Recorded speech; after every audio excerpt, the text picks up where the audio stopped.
Please welcome Miss Courtney Farrell.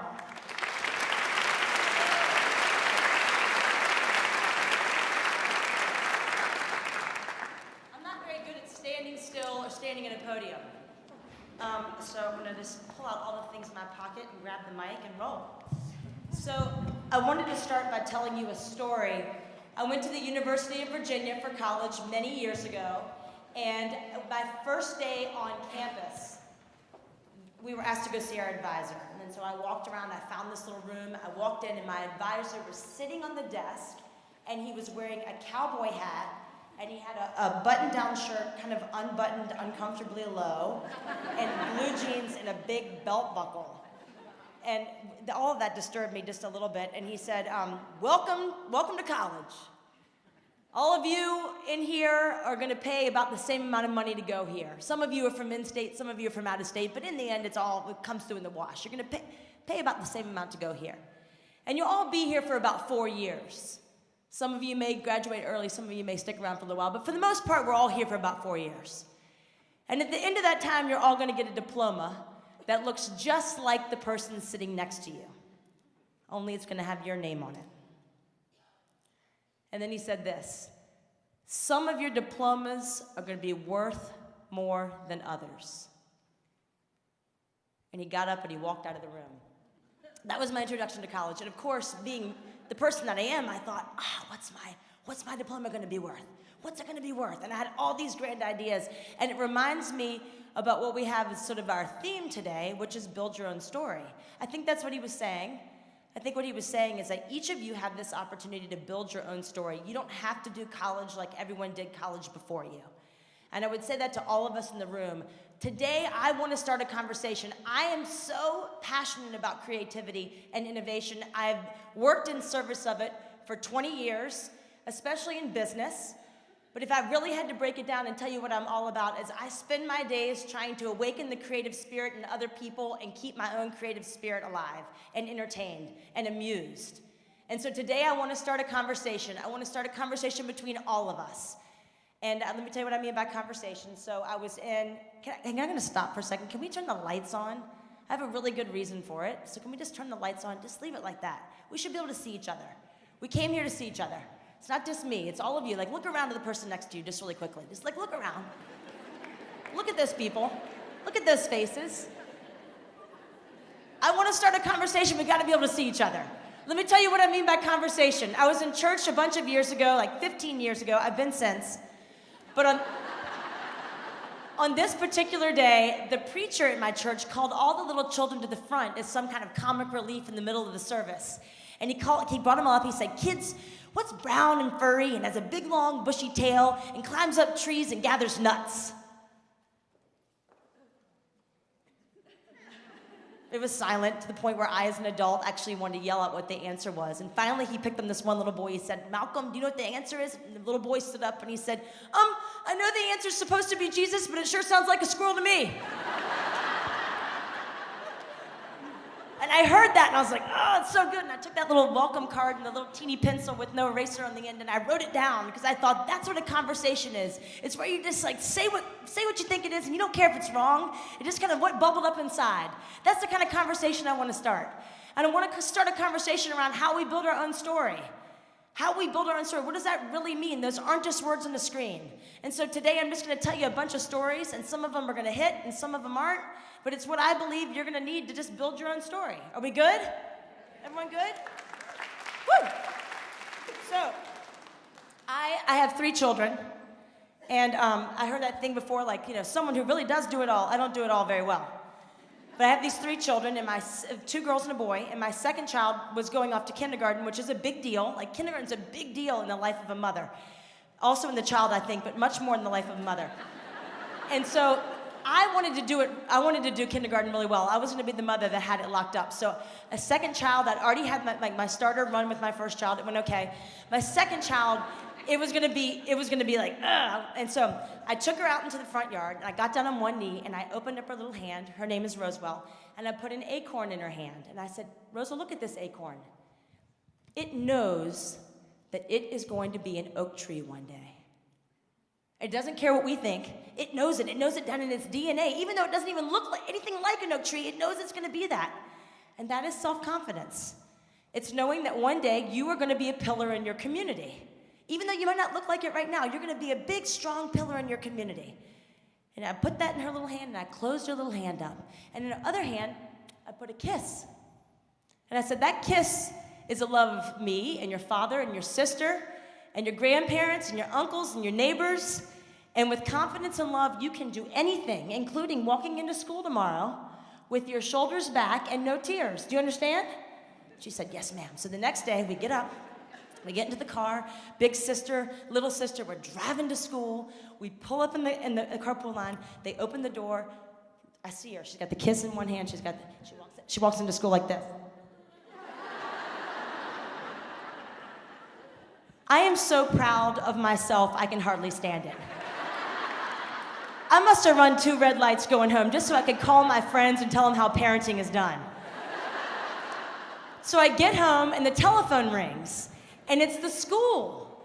And I said, hi, is Roseville okay? And they said, yes, Mrs. Farrell, Roseville's fine. Kindergarten starts tomorrow.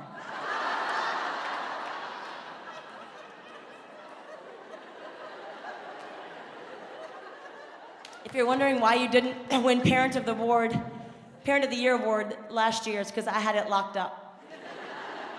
But I tell you that because I think when you're building your own story, you have to know that you're not building to perfect.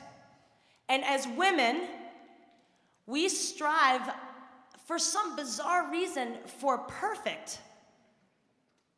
It's crazy. It's really, think about it. We try and be the perfect parents. We try and be the perfect professional. We try and be the perfect mother. We try and get the perfect jacket. This is the perfect jacket, I know. But like every now and again we hit it. But we strive for it in everything we do, and this is crazy. I think we should let go of perfect and strive for creative. And let me tell you what I mean by creative. I don't mean creative, like you can paint and draw. It's great if you can. Lucky you. I am talking about the creative spirit that is inside of each one of us. It is inside of each one of us, and it is dying to leave the confines of our body. It is dying to express itself. It's dying to move beyond this little package and spread itself out. That's what I'm talking about. Letting go of perfect. I have a book for my children. Some people did baby books. I couldn't do that, so I just did one that says things to tell your therapist. Because I feel like they'll want to keep that later, right? It'll be useful. I also told you that story because I believe this. To build your own story, you're going to need 2 things. You're going to need confidence, and you're going to need the love and support of your community, which is why I want the lights up. You're not just here with your company today. Something special is happening when this many people get together to talk about the potential and the opportunities of the future. It's a really important thing. So that's where I'm going to go. I'm going to talk about confidence first. Let me talk about confidence. Confidence is not something that you're born with. It's not like, oh, these 3 people, they're confident, and these 3 people, they don't have a shot. That's not the way it works. Confidence is something that you make for yourself every single day when you wake up. Every day, the first thing you do, you walk in, I do this, I walk in, I go to the bathroom, I'm in there, in the bathroom, I brush my teeth, and I see myself. I'm looking at myself in the mirror.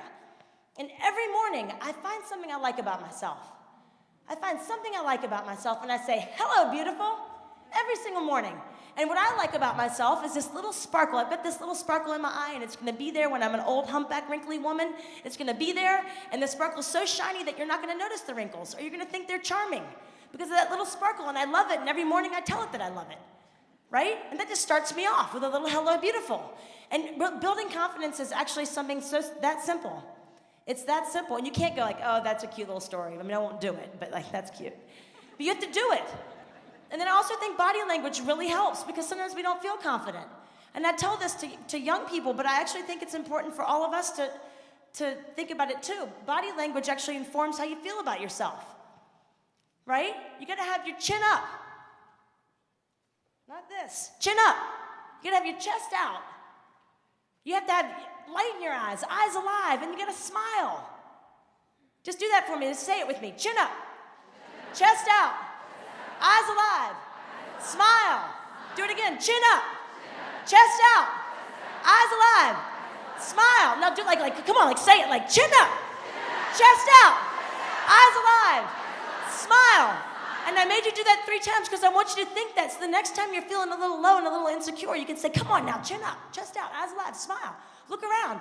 Look around like you're at the airport and you're visiting some family, but you don't know them because you're an exchange student kind of thing. That's we all do that, right? And you're looking around hopeful that they're a normal family, but also when they see you, you look like you're excited to see them, a little bit of that. That's that eyes alive. You're looking for something. Maybe someone new, maybe your best friend that you haven't even met yet is going to be in the crowd, right? There's something about that. A little bit of energy that way. I used to live in Dallas, Texas, and I went to the dermatologist when I first moved there because my mother and father both had melanoma, so I'm very big on checking the skin out. So I went to the dermatologist, and she walked in, and she shook my hand, and she said, okay, let's see what we got going on here. She looked at my face, and she had a little assistant who was with her was taking notes, and she said, now, there's a spot on the upper left quadrant of cheek, and we can remove that with a laser.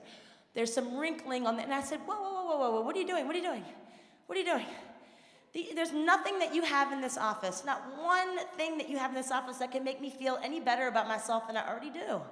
Stop. I just want you to look at my skin and tell me if I'm healthy or not. I didn't come in here to have my confidence broken down. I didn't come in here to do that. Your self-confidence, it is under attack a little bit. It is. And so that's why it's so important to have these different mechanisms to secure it in place each day. Because when you do that, you can be your authentic self. When I moved to Dallas, I knew nobody. I showed up with my husband and 2 children. I knew no one. I would look forward to the mail. I ordered stuff on Amazon so I could see the mailman. Each day I'd be like, oh, hello, George, right? And so finally I got invited to this ladies who luncheon for a birthday party. And I was so excited because it was the in Dallas crowd. The big hair and the whole thing, all Dallas. Handbags and fancy shoes. And so I was so excited about it. And the morning of the function, I lost track of time. I had a newborn baby. I was in the garden. I was digging. And then at 11:50, I looked at my watch and realized I was supposed to be at this little country club at 12. And I was so mad at myself. I was like, God, I cannot miss this opportunity to meet other women. I'm a little lonely. I need some friends. I have got to go to this, but there was nothing I could do. There was nothing I could do to be presentable. And so I went into the garage and got my gorilla suit out, and then I put it on, and I grabbed a big bunch of bananas, and I went down to this country club, and I walked in, and I found the table where all the lovely ladies were, and I stood there, and they looked at me, and I looked at them, and then it was awkward a little bit, and so then I took my gorilla mask off, and I said, oh, see, dressed up means something completely different in Virginia. But when you're confident, you can just be your authentic self. You can just show up like that. You can just show up the way you really are, whoever you are, right? You can do that, and that's so important because I think a lot of times, especially in a professional setting, we try and pretend that we don't have any flaws. When you first meet someone, you're all your hair doesn't frizz. Mine does. I don't care. I've embraced it. I think it's the new style. But we hide all these things that we're not great at, and I think that's too bad. That's a hard way to build your own story. The best way to build your own story is show up as you. Here's what I'm passionate about. Here's what I'm great at. And here's the stuff I'm not so passionate about and not so good at, because you'll find someone to fill those spots, right? You'll find someone to fill those spots. So the other thing that happens when you're confident is that you can trust your gut. You can trust your gut. And I was in Barnes & Noble. I like to go to Barnes & Noble and look at all the magazines on the rack, because I think you can kind of get the idea of what the global conversation is when you just read 700 magazine titles and you go across. But I found this one, and it just stopped me cold. It said this: 1001 tips on running. I'm a runner. 1001. If I really think about it, I can get to 4. It's buy shoes, put them both on, put one foot in front of the other. 1001 tips on running. If you read that book, you are never going running. Ever. And this notion of trusting your gut, especially when you're building your own story, is so important. It's so important. We overthink, we overanalyze, we overdesign, we over, because we're trying to get to that little place of perfect because we don't want to make a mistake. Who cares? Make a mistake. Trust your gut. Go with your gut. It takes courage. I was at the Dallas Performing Arts Center, not unlike this room. It's a beautiful room. I was invited there by a friend because she called me and said, the mayor wants to have a creative conversation with the community of Dallas. And I thought, well, I love creativity. I'm going to be there. And so it was kind of a setup like this. The difference was there was a big red sofa with 3 distinct places to sit, and then a big red sofa over here with 3 places, and then the mayor was right here. And the mayor of Dallas is big, because everything in Dallas is big, and he was sitting here as big men do, and I like him. I like him a lot. He's very powerful, and when he says something, you want to do whatever he says. Anyway, so then he had these incredible speakers, this panel of incredible speakers. There was the Max Anderson, the head of the DMA. He had the Wiley Theater creative director, and it just went on and on. All men, all amazing men telling these amazing stories. And the questions started coming in from the audience. And all of the questions had something to do with women. It was bizarre. And each one of these amazing people would say, like, wow, well, I wish a woman were up here, because that would be a great question for a woman, but I'll take my best shot. And in my notebook, I wrote down, wow, the mayor should just call a woman up there. And there was one seat that was missing on this sofa over here. And then it kept going, and it was distracting. We couldn't hear from these brilliant people, because it was just, and finally I wrote, like, some woman should just walk up there.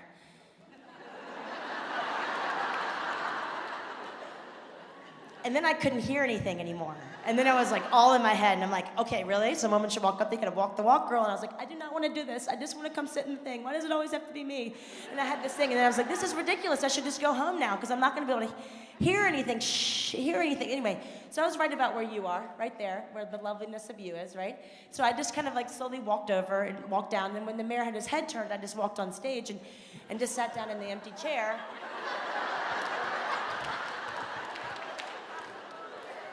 I tried not to let my energy overpower the room, and he turned and said, who are you? And I said, oh, I'm Courtney Farrell. You needed a woman up here, so here I am. You gotta trust your gut. You gotta make the moment it's supposed to be. You can't wait around. You can't just say, like, oh, that would have been so much better if, right? My story would have been so much better if something else had happened. You can't do that. You gotta trust your gut, and you can't wait until you can intellectualize it. You can't wait till you can intellectualize what your gut is telling you. Your gut is telling you that something needs to change, and why not you? Why not you be the person that makes it change? Right? Why not you? You don't have to be a revolutionist, revolutionariist, whatever that word's supposed to be, you know what I mean? Right? You just trust your gut. You just trust your gut and go for it. I want to read this to you. The Richmond Times-Dispatch wrote a little article. I'm from Richmond, Virginia. I forgot to say that. But I wrote this little article about an event that happened in Richmond, a running of the bulls. They had a running of the bulls event at the state fair. And it was covered by this nice man, and he writes this. On the one hand, it was the silliest thing I've covered in over 40 years of covering silly things daily. But for many, if not all of the people who took part, it was clearly an opportunity to feel alive for just a moment, to connect with humanity's atavistic past, in which is for most people increasingly a world of carefully muted experiences. I read that, I wrote it down. Carefully muted experiences. I came here today from Virginia because I don't want to live in a world of carefully muted experiences. And whenever there's a group of people who are assembled who have the power to change carefully muted experiences, I want to be there. I want to be there, and I want to be in the center of it, and I want to say, it's you. It's you who can help us. It's you who can make us feel more alive. It's you, these people in this room, who have the power to change from having this world of carefully muted experiences to a world of authentic, lively, rich experiences. Ritz-Carlton has 3 levels of service. One is to do what is expected. One is to do what is requested. And the third is to surprise and delight. To surprise and delight. When you build your story, where does surprise and delight come in? Where does surprise and delight come in? I think it's at the center of it. I always think about this, like just our own purpose. We each have this very unique purpose. I keep feeling like I'm going to fall off, but I want to get closer. This purpose, look at this. What is this? What is this little black thing I had on my wrist? What is that? It's a hair tie. What's its purpose? to tie your hair back. If this dumb piece of plastic has a purpose, then by God we do. And if you don't know what yours is, then it's to surprise and delight. It's to surprise and delight and to bring joy. And when you're confident, when you strap on your confidence in the morning, that sounded bad. When you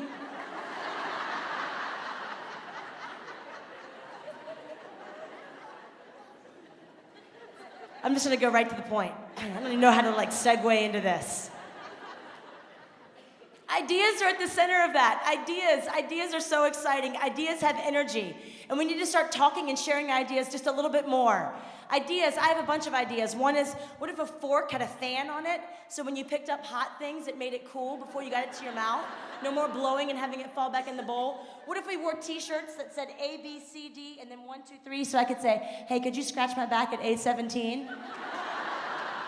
Wouldn't that be genius? What if Match.com and the airlines made a partnership, so when you got seated on your airplane seat, you were sitting next to somebody who had a similar profile from you? Thank you. I don't talk and neither do you. This is gonna work out. Right? Just ideas. Ideas. What if peanut butter jars had a lid on both sides, so when you're halfway through, you turn it over and open peanut butter on the other side? Love this. No more all over your hand. What if cell phones had a ring that sounded like this? So when you're in a meeting, you could say, excuse me, I gotta go get some water. What if you wore your wedding dress on date night, so people just sent you a free bottle of champagne every time you went out? And here's what I really wonder about. What if you wore doctor scrubs to your doctor's appointments? Would they make you wait? Did they make their own kind wait? Ideas have energy. Ideas have energy. There are 3 levels of conversation. One is where you talk about people. And the truth of the matter is, especially when we talk about women, we talk about people a lot. It's not the place we want to aspire to. The next is where we talk about events, things that are going to happen or things that already have happened. But the highest level of conversation is where you talk about ideas, where you just share your ideas, where you have the courage to say, you know what I'm thinking about? I'm thinking about why snowmen can't talk. I think it would be really cool if they talked. What if they did? I actually wondered that one year and built 100 of them in front of the state capitol. They were picketing. It was awesome, except for when it came time to decide what to picket. I'm a positive person. I didn't know what to complain about, so I just put positive signs call your mother and do you smell carrots? And concrete is no match for the human imagination. Things like that. Just ideas, just share them. One time when I was living in Dallas, I thought, you know what would be really cool? It would be really cool if I could find a message in a bottle. I've always wanted to. Have you always wanted to find a message in a bottle? How many of you wanted, just casually, really, really badly wanted to find a message in a bottle in your life? If you don't have your hand raised, I don't get it, right? And then I started thinking well, maybe it's because you never put one out. Maybe this is letters. If you write one will come back. So then I started putting messages in bottles, just leaving them around. And I was in Dallas, so there was no ocean. You just had to put it into the ocean of people and just put it on the ground. And then I started just telling people that idea, hey, what if we found one of those? Wouldn't that be cool? And then I got a phone call from a company in Dallas that said, we thought that was a neat idea, so we just drop shipped 2,500 bottles to your house, which is a lot of messages to write for one person. It's too many. So then I had to find people who would write the messages, and we put 2,500 bottles all over Dallas, just so that the landlocked people of Dallas would have a chance of maybe finding a message in a bottle. Just ideas. Just sharing ideas. Ideas are exciting. Ideas unite us. Big things happen when we start sharing those. Where are we going next? I don't remember.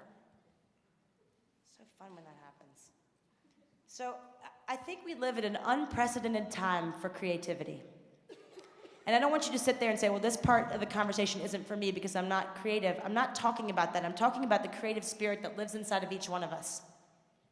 Unprecedented time.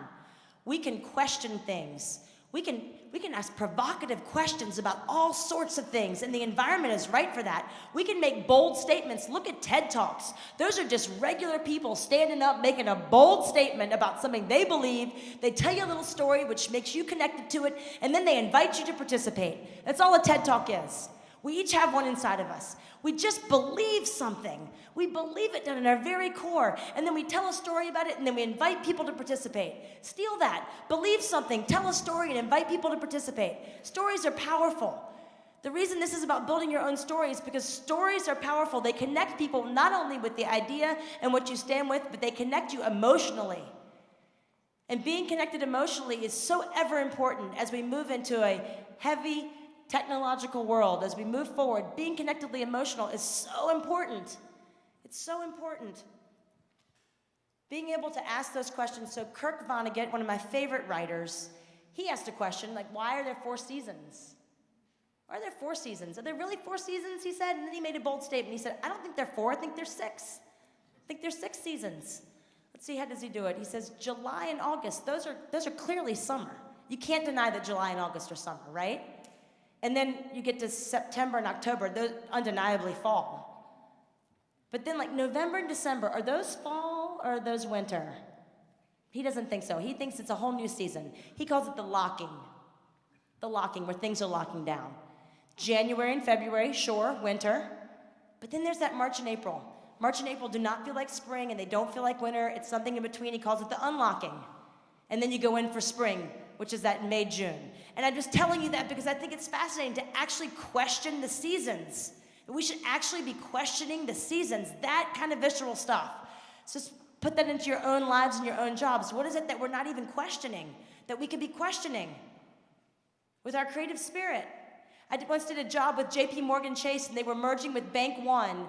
And so we got together with this little group of leadership, and they said, we have no idea about mergers. I mean, I know our company's done a bunch, but we really don't know anything about them. So I said, well, who are we going to talk to? Who are we going to talk to? How are we going to change our perspective on this idea of mergers? Because most of them don't go very well. So we started talking to people who had been through mergers. That seems obvious. We started talking to people who had been through good mergers and bad mergers, also pretty obvious. And then we started saying, who else is really, really great at mergers? And so we brought in marriage counselors and priests.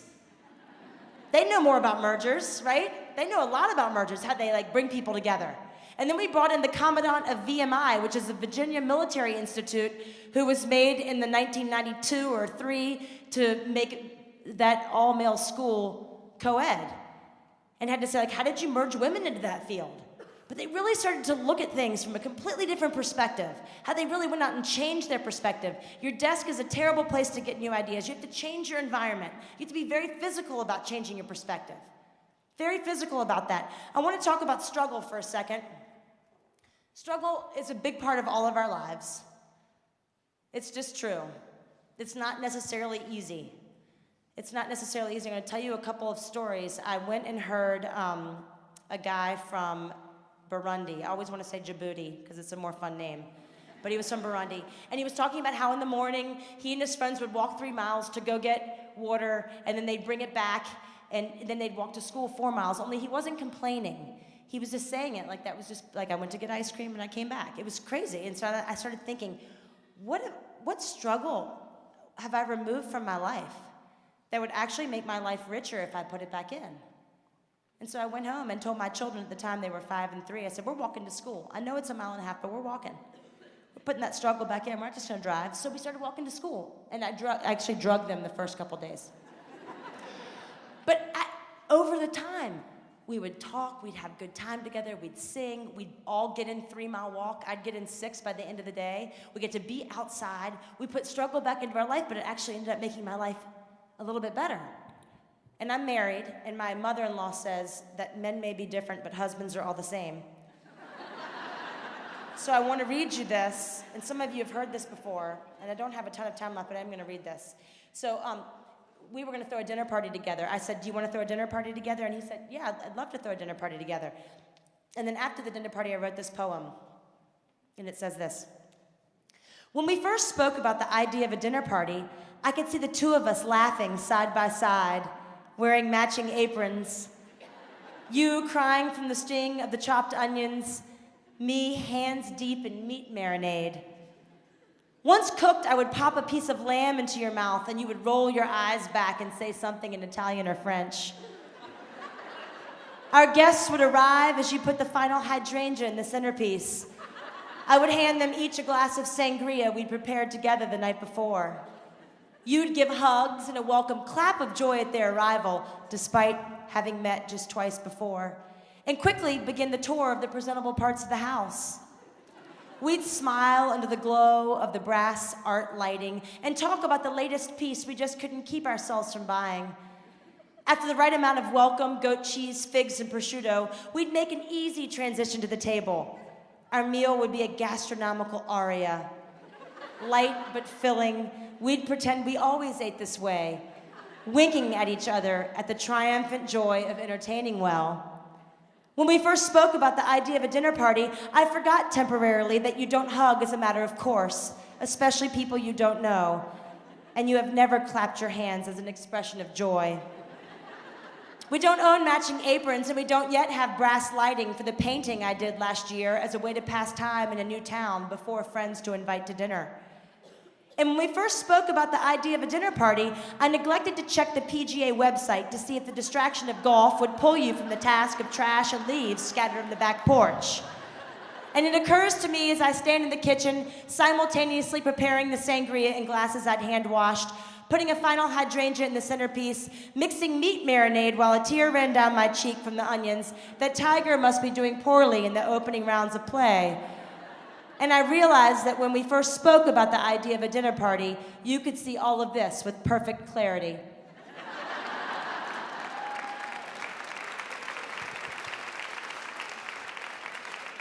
So I'm going to close with this. Struggle's a part of our life. Struggle's a part of our life. Along with success comes struggle. And I was having a little moment about 2 years ago where I was just feeling down. I was feeling down, and I was having a little pity party for myself. I'm sure none of you all have done this. And I was writing in my journal, and I was writing, "My soul is lonely," because, you know, that seemed not too dramatic. And then when I looked down, what I'd actually written was, "My soul is lovely. My soul is lovely." And I looked at it and I thought, God, it really is. It's really lovely. I'm going to leave you with this one story. I went and was living in Louisville, Kentucky, and Muhammad Ali is big there. He's big. He's his hometown. We're watching a football game. Halftime, golf cart came onto the track and is driving around the track. And in the golf cart is Muhammad Ali. And he's driving around, and he stops the driver. He taps the driver, and he gets out. And it's stadium. And he gets out, and he looks in the crowd, and then he locks eyes with me. I swear to God, he locks eyes with me. No one else, not the girl, but it's me. And he goes, he's not well, he shakes. And of course, I'm standing there thinking, I can't believe he can see the sparkle in my eye from that far. Like, I know it's a lot, but that's crazy. But I'm here because Muhammad Ali pointed at me. And it's just that unshakable part about me that no matter what anybody says, I just know my soul's lovely. It just wants to come out from the confines of this body, and so is yours. And so I would say this to all of you.